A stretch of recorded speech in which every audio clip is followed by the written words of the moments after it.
Hello, my name is Norma Verdugo. Thank you for taking the time and listening to my proposal, Enhancing Student Learning Utilizing the SAMR Model. My proposal is designed to help Aspire Pacific Academy in Huntington Park, California.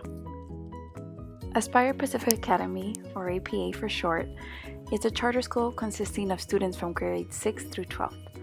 Last year, our school implemented a 21st century classroom pilot program where students had the opportunity to learn through different learning zones. With this being our first year implementing a blended learning model at our school and moving towards developing 21st century skills in our students, I'd witnessed many of my colleagues struggling to embed technology effectively in their curriculum. This is when I realized this was an opportunity for growth.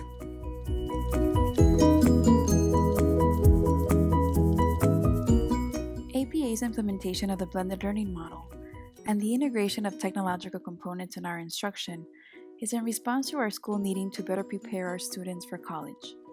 Our goal for 2019 is for 90% of our students to be college ready before graduation. We have observed that many of our students are in academic probation and even dropping out of college. Therefore, we are reevaluating the rigorousness of our courses and hoping to reach alignment across content areas.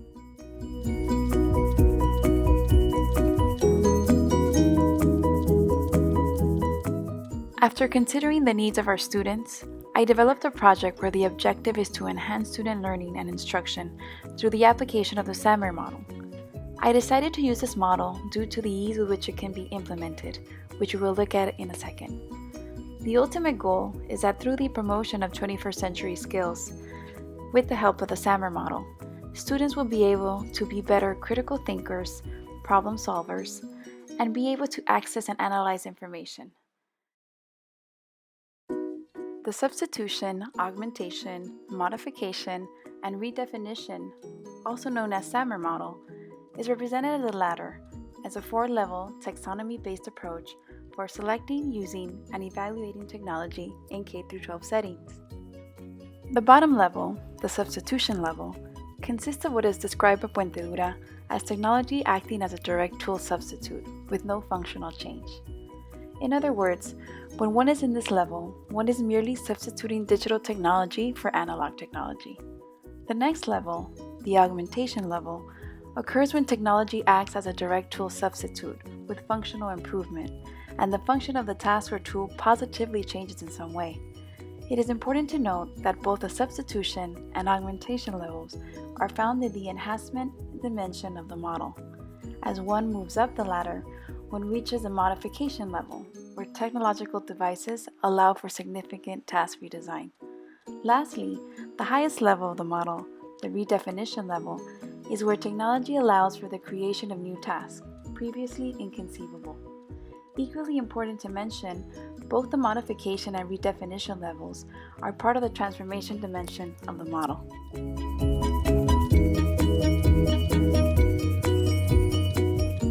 In order to support teachers with the implementation of the SAMR model, I have developed an action research plan that will accomplish the following.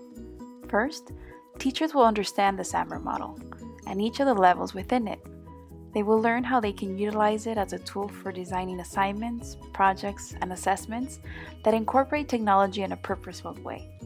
Secondly, teachers will reflect on their instruction and identify in which level of the model they find themselves in. Then, using that information, teachers will choose which area of growth they would like to address and plan their action research plan. For instance, if a teacher finds himself at the augmentation level and wishes to modify his student presentations, he can design presentations where students will be asked to combine audio, video, and text in the form of an iMovie, YouTube video, Biteable video, or a My Simple Show presentation.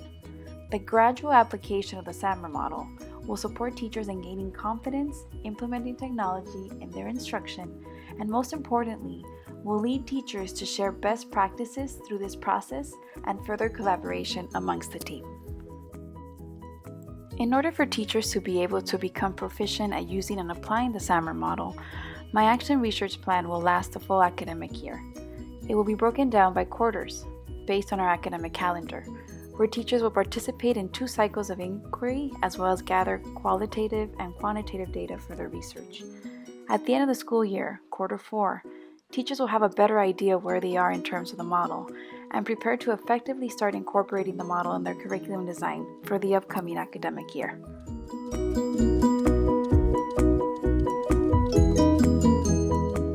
In order to monitor the progress being made thanks to the SAMR model, we will be looking at the following components: reflection, application, student learning, and collaboration. As a staff, we will be assessing our individual growth in these areas, as well as strategizing ways in which we can support one another in the areas of much needed growth. The following are some examples of tools that teachers can use during their action research plan.